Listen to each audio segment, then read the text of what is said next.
अब बात कर लेते हैं सरकार के 11 साल की।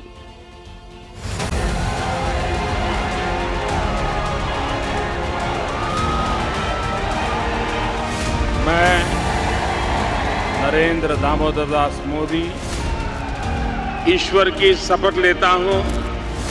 मैं संघ के प्रधानमंत्री के रूप में अपने कर्तव्यों का श्रद्धापूर्वक और शुद्ध अंतःकरण से निर्वहन करूंगा।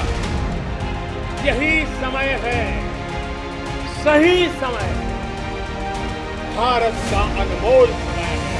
असंख्य भुजाओं की शक्ति है, हर तरफ देश की भक्ति है। जीत है, एक सूर्य उगाना है, अंबर से ऊंचा जाना है, अंबर से ऊंचा जाना है। एक भारत नया बनाना है, एक भारत नया बनाना है। सौगंध मुझे इस मिट्टी की, मैं देश नहीं मिटने दूंगा, मैं देश नहीं मिटने दूंगा, मैं देश नहीं झुकने दूंगा। हमारे देश की हर माता को, देश की हर बहन को और देश की हर बेटी को आज समर्पित करता हूं। ऑपरेशन सिंदूर। हमने 22 मिनट में आतंकियों के 9 सबसे बड़े ठिकाने तबाह कर दिए।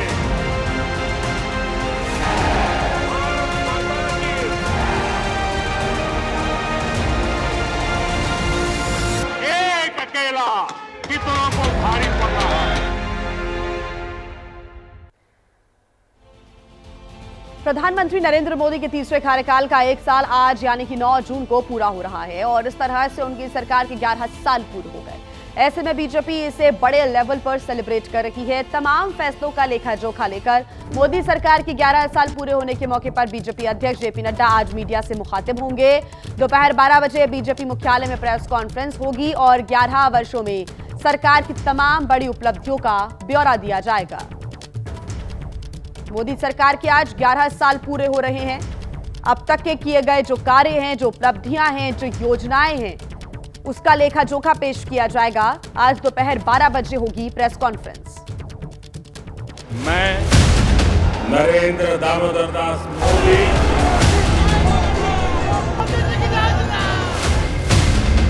नरेंद्र मोदी बतौर भारत के प्रधानमंत्री आज 11वां साल पूरा कर रहे हैं। इन 11 साल में कई बड़े और कड़े फैसले लिए गए जिनके बारे में किसी ने भी सोचा नहीं था। वो फैसले जिन्होंने हिंदुस्तान को नई पहचान दी। मैदान में भी गूंजती है और मिशन में भी।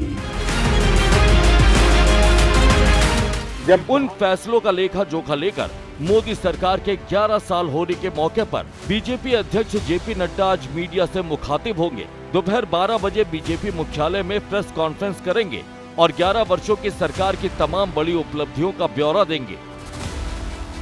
मोदी सरकार के तीसरे कार्यकाल के 1 साल पूरे होने के उपलक्ष्य में बीजेपी देश भर में आज से 21 जून तक संकल्प से सिद्धि अभियान चलाएगी, जिसके तहत कस्बों, गांव से लेकर बूथ स्तर तक पार्टी के नेता सीधे जनता तक पहुंचेंगे और मोदी सरकार की योजनाओं के बारे में उन्हें जानकारी देंगे।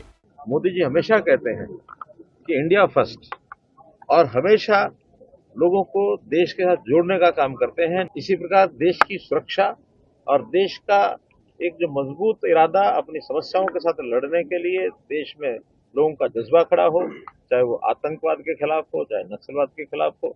तो इस प्रकार के कार्यक्रमों को सामने रखते बहुत से कार्यक्रम, बहुत सी योजनाएं ऐसी चलाई गई हैं।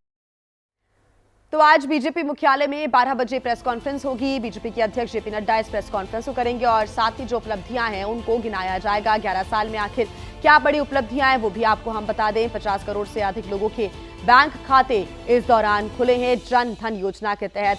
साथ ही स्वच्छ भारत अभियान सार्वजनिक स्वास्थ्य के लिए एक गेम चेंजर साबित हुआ। 50 करोड़ से अधिक लोगों को 5 लाख तक मुफ्त इलाज मिला आयुष्मान भारत योजना के तहत। साथ ही जीएसटी लागू करना एक बड़ा कार्य किया गया। मोदी सरकार की तरफ से टैक्स सिस्टम को सरल और पारदर्शी बनाया गया। प्रधानमंत्री आवास योजना के तहत गरीब मध्यम वर्ग के लिए 4 करोड़ से अधिक घर मुहैया कराए गए। साथ ही 10 करोड़ से अधिक लोगों को इसका लाभ मिला। मैन्युफैक्चरिंग हब बनने की ओर एक बड़ा कदम, रोजगार के अवसर बढ़े मेक इन इंडिया के तहत। सशक्त समाज के लिए डिजिटल लिटरेसी और ई सर्विसेज को भी बढ़ावा मिला डिजिटल इंडिया के तहत। पीएम मुद्रा योजना के तहत छोटे मध्यम कारोबारियों को आसान कर्ज मुहैया कराया गया ताकि वो अपना कारोबार बढ़ा सके। 12 करोड़ से अधिक किसानों को हर साल 6,000 रुपए की मदद भी दी गई पीएम किसान सम्मान निधि योजना के तहत। साथ ही नमामि गंगे परियोजना के तहत गंगा और सहायक नदियों की साफ सफाई का कार्य और उसका संरक्षण किया गया नमामि गंगे परियोजना के तहत।